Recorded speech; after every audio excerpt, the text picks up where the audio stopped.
Recebi muitos e-mails essa semana de gente pedindo até que eu fizesse o programa sobre essas manifestações de rua que estão acontecendo. Eu até tentei trazer aqui um colega muito preparado, que é o doutor Evandro Gussi, que é doutor em ciências políticas e é um cristão fervoroso, mas infelizmente falei com o doutor Evandro Gussi hoje, ele não está no Brasil, está fora do Brasil e não pôde vir. Senão seria uma oportunidade muito boa da gente serenamente entender um pouco de tudo isso que está acontecendo, né? Bem, eu gostaria de colocar aqui um breve comentário, assim, à luz da fé, porque aqui estamos num programa de fé, Escola da Fé. O que tudo isso tem a ver com a nossa fé?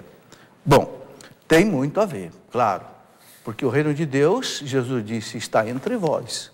O reino de Deus começa nesse mundo, não é? E vai se prolongar na eternidade, mas o reino de Deus começa aqui. Então, tudo que tem a ver com justiça, verdade, liberdade, tem a ver com o reino de Deus, né? Eu quero até começar lendo aqui uma palavra que o cardeal de São Paulo colocou, porque aí nós já começamos com uma reflexão bem clara da igreja. O cardeal de São Paulo, para nós aqui em São Paulo, podemos dizer, é a maior autoridade da igreja, né? É um cardeal, esteve na eleição aí do Papa Francisco. E o cardeal Dom Odilo Scherer disse o seguinte, que no convívio democrático é importante que o povo se manifeste. Tem um caráter positivo essas manifestações, ele diz, não é?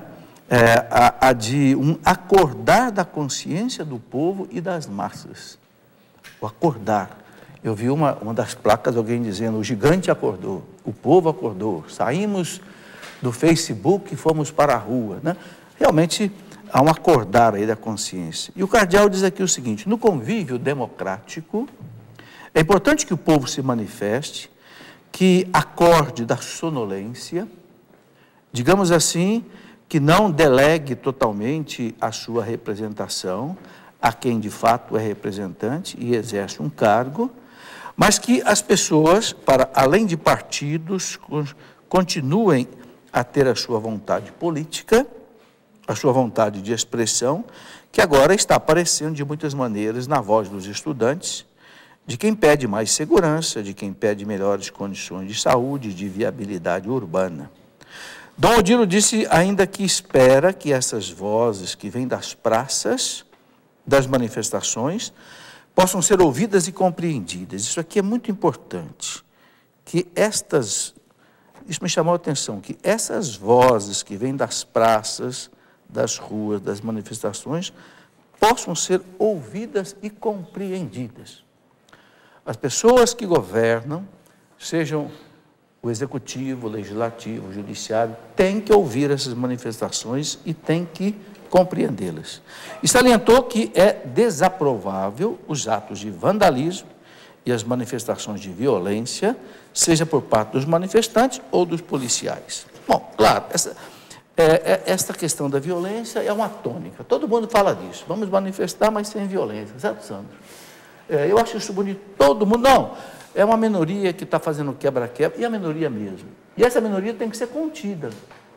Eu acho que não tem que ser contida nem pelos policiais, tem que ser contida pelo povo, porque os policiais acabam brigando, porque a polícia tem como obrigação preservar o bem público. Se alguém vai lá quebrar uma coisa que é pública, ou mesmo que é privada, a polícia tem que entrar. E a polícia não vai entrar dando tapa, né? Senão a polícia morre no meio. Então, eu penso que o próprio povo que está se manifestando ordeiramente é que tem que segurar os mais exaltados. Seja mais exaltados por questão apenas, não sei, temperamental, ou porque alguma ação, de repente, até revolucionária, não sei, tem que segurar. Para que a manifestação, como diz o cardeal, que é algo positivo, não degenere em violência e coisas desse tipo. A grande maioria está bem intencionada, né? A grande maioria está bem intencionada. A gente percebe que sim. Olha, o povo está se manifestando. Um grande poeta, essas manifestações me fizeram lembrar o Castro Alves, aquele grande poeta, né, Castro Alves. Castro Alves dizia assim como a praça pertence ao povo, assim como os céus pertencem ao côndor, à águia. A águia toma conta do céu. A águia não admite que alguém impeça ela de voar, né? ela estende as asas dela. E o povo, a praça é do povo. E o povo agora está ocupando a praça para dar o seu recado. E o recado está dado com muita transparência. É só ler os cartazes. Quer dizer, o povo está aborrecido de se gastar muito dinheiro com estádios e não gastar com saúde, com educação, com transporte, com porto, aeroporto, etc. Quer dizer, o povo realmente chegou à conclusão que não basta ginásios de esportes arenas, né? Que custam aí bilhões de cruzeiros, e o povo não ter saúde, educação e etc. Quer dizer, o recado está dado com muita clareza, além do problema da corrupção, além do problema da impunidade, né? Eu vi muita gente revoltada porque um ministro do Supremo Tribunal Federal disse que os mensaleiros condenados só vão ser presos daqui a 2 anos. Quer dizer, não vão ser presos nunca. Quer dizer, isso irrita o povo. Quer dizer, não temos justiça, já estão condenados, já faz 7 anos que esse processo está rolando. E ainda vai demorar mais. Quer dizer, então, impunidade, corrupção, injustiça, falta de saúde, o povo chegou no limite. Agora, o comentário que eu quero fazer aqui, Sandro, é o seguinte: nós precisamos rezar. Por quê? Talvez você pense assim, bom, você está querendo fugir da rua e ir para a igreja? Não é isso não. Não é isso não. Nós temos que rezar. Sabe por quê, gente? Eu queria aqui fazer essa reflexão bem serena. Olha, eu tenho 63 anos de idade. Eu vi várias vezes manifestações dessa de rua. E que no Brasil é muito pouco. E outra coisa, todas as vezes que o povo brasileiro saiu à rua desse jeito, mudou a história do Brasil. Veja, 64, o povo saiu à rua. Ali estava todo mundo unido, a imprensa, as Forças Armadas, a igreja, o povo. Aconteceu a Revolução de 64. Tanto é que foi a revolução de um dia, né? No dia seguinte acabou, porque o outro lado era uma minoria. Mudou a história do Brasil. Não vou entrar no mérito da questão aqui, se foi bom, se não foi bom. Mudou a história do Brasil. Depois tivemos, 20 anos depois, as diretas já. Depois de 20 anos de regime de exceção militar, nós tivemos as diretas já. Por quê? Porque o povo foi para a rua. Era bem pequenininho. Lula, Ulisses Guimarães, Fernando Henrique Cardoso, Tancredo Neves, todo mundo de mão dada pedindo eleições diretas. Aconteceu eleição direta no Brasil, que não acontecia há 20 anos. E foi eleito Tancredo Neves, que morreu, e assumiu o presidente Sarney. Mudou a história do Brasil. Depois tivemos, em 92, os carapintadas, que tiraram o presidente Collor. Tiraram. E foi belíssimo o movimento de 92. Também não quero entrar no mérito da questão. Eu quero entrar apenas na questão do movimento. Porque não houve quebra-quebra. Não houve... Sabe, é a geração que hoje está com aí mais ou menos 40 anos de idade. Há 20 anos atrás, tinha 20 anos. Essa geração foi para as ruas, de cara pintada de verde e amarela, e exigiram que o Congresso Nacional tirasse o presidente. O Congresso tirou. Agora, o que eu quero destacar? Dentro da lei, dentro da Constituição do Brasil. O Congresso votou o impeachment do presidente, que é algo constitucional, tirou o presidente e não houve barulho nenhum. Assumiu, né, o vice, que era o Itamar Franco. Então, dentro da lei e da ordem. Então, o que é preciso hoje? A gente não sabe que desdobramento isso vai ter. A coisa está efervescente. Olha, eu nunca vi na minha cidade, uma cidade pequenininha, de 80 mil habitantes, que é Lorena. Aqui, Cachoeira Paulista, que é menor ainda, eu quase não consegui chegar aqui, porque a estrada está fechada. Quer dizer, então, o Brasil inteiro está mobilizado. Nós precisamos rezar. Por quê? Porque daí, isso vai mudar a história do Brasil. Eu não tenho dúvida. Agora, vai mudar para melhor ou para pior? Eis a questão. Nós temos que rezar. Nós temos a nossa padroeira do Brasil aqui bem pertinho, Nossa Senhora Aparecida. É a nossa mãe, é a nossa protetora e padroeira. Nós não podemos esquecer, gente, que na década de 40, 1940, o Brasil foi consagrado a Nossa Senhora Aparecida pelo presidente da República na época, junto com o cardeal do Rio de Janeiro, porque o Rio de Janeiro era a capital do Brasil.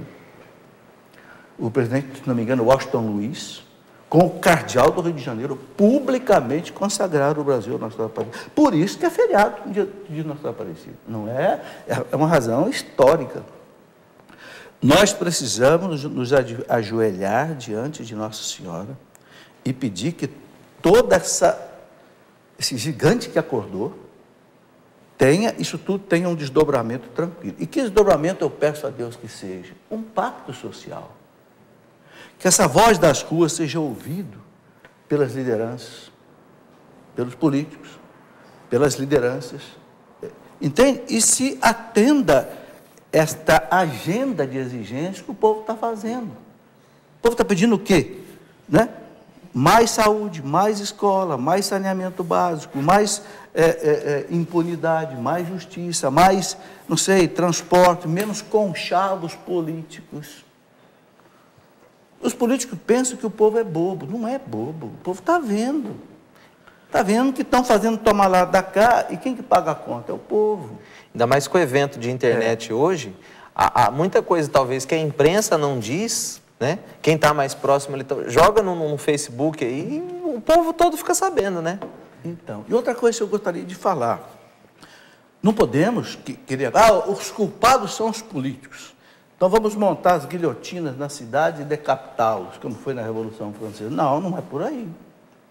A democracia precisa dos políticos. O Papa não falou a semana passada, a política pode ter as coisas sujas, mas nós temos que entrar na política. O católico tem que entrar na política. O Papa Francisco falou muito claro, convocou. Bento XVI já tinha convocado, João Paulo II já tinha convocado. Se tem coisa suja na política, vamos limpá-la. Vamos limpá-la. E outra coisa, gente, não é a política que não presta, é a politicagem. O Papa disse, a política é a arte de fazer caridade. Porque o que é a política? A política é a arte do bem comum. O que o bom político faz? Ele vai lá para o Congresso Nacional, ou vai para o Executivo, e ele vai distribuir o dinheiro de todos nós, o dinheiro de impostos, para quem mais precisa. Casa para o pobre, escola para o pobre, saúde para o pobre, transporte para o primeiro. Então, a política, o Papa disse, né, é a arte de fazer caridade. Então, nós não podemos fugir da política. E não podemos querer, não, vamos acabar com o Congresso, de jeito nenhum. Aí você acaba com a democracia, porque a democracia, que é o melhor regime que a igreja recomenda, é o regime dos 3 poderes independentes, interdependentes, executivo, legislativo e judiciário. Não pode acabar com nenhum deles. É melhor você ter um Congresso ruim do que você não ter Congresso.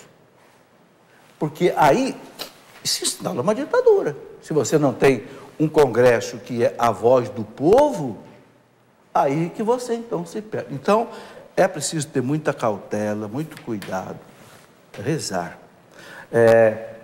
A Ellen já me mostrou ali o cartaz que está na hora do intervalo, mas eu quero lembrar, Sandro, uma coisa muito importante.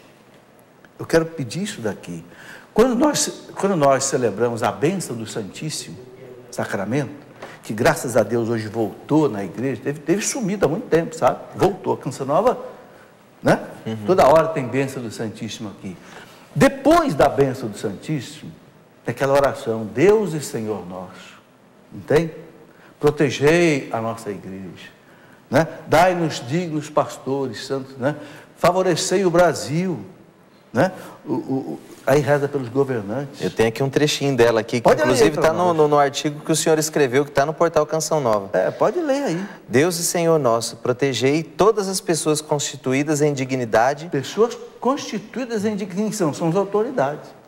Para que governem com justiça, dai ao povo brasileiro paz constante e prosperidade completa. Favorecei com os efeitos contínuos da vossa graça o Brasil, o nosso bispado, a paróquia em que habitamos, cada um de nós em particular, o chefe da nação e do Estado. A igreja reza por ele. As pessoas constituídas em dignidade. Dai ao povo brasileiro paz constante e prosperidade completa. Nós temos que fazer a bênção do Santíssimo esses dias. Eu deixo aqui um pedido, Sandro, que cada paróquia do Brasil, cada comunidade, faça a bênção do Santíssimo, adoração ao Santíssimo, pedindo ao Santíssimo Sacramento, especialmente o que está nesta oração. Favorecei né, o Brasil com os efeitos contínuos da vossa graça. Né? O chefe da nação e do Estado, as pessoas constituídas em... Para quê? Para, como disse o cardeal disse aqui, né, que é preciso que... ele espera que essas vozes da rua, que vêm das praças, das manifestações, possam ser ouvidas e compreendidas. E se faça um pacto social em paz no Brasil para que se resolva esses problemas todos. Né? Bom, era o comentário que eu queria fazer. Quero ver se trago aqui o meu amigo Evandro Gusch, que é doutor em Ciências Políticas pela Universidade Federal do Rio Grande do Sul, que ele fez doutorado com o Dr. César Saldanha, que é um dos maiores cientistas políticos do Brasil, e é um cristão autêntico, tanto é que ele é professor aqui no nosso seminário, professor de doutrina social da igreja. Quero ver se trago o Evandro aqui. Ele já esteve aqui na Escola da Fé uma vez, quero ver se trago ele novamente, porque aí o Evandro vai poder desdobrar essas coisas todas com muito mais, até ciência.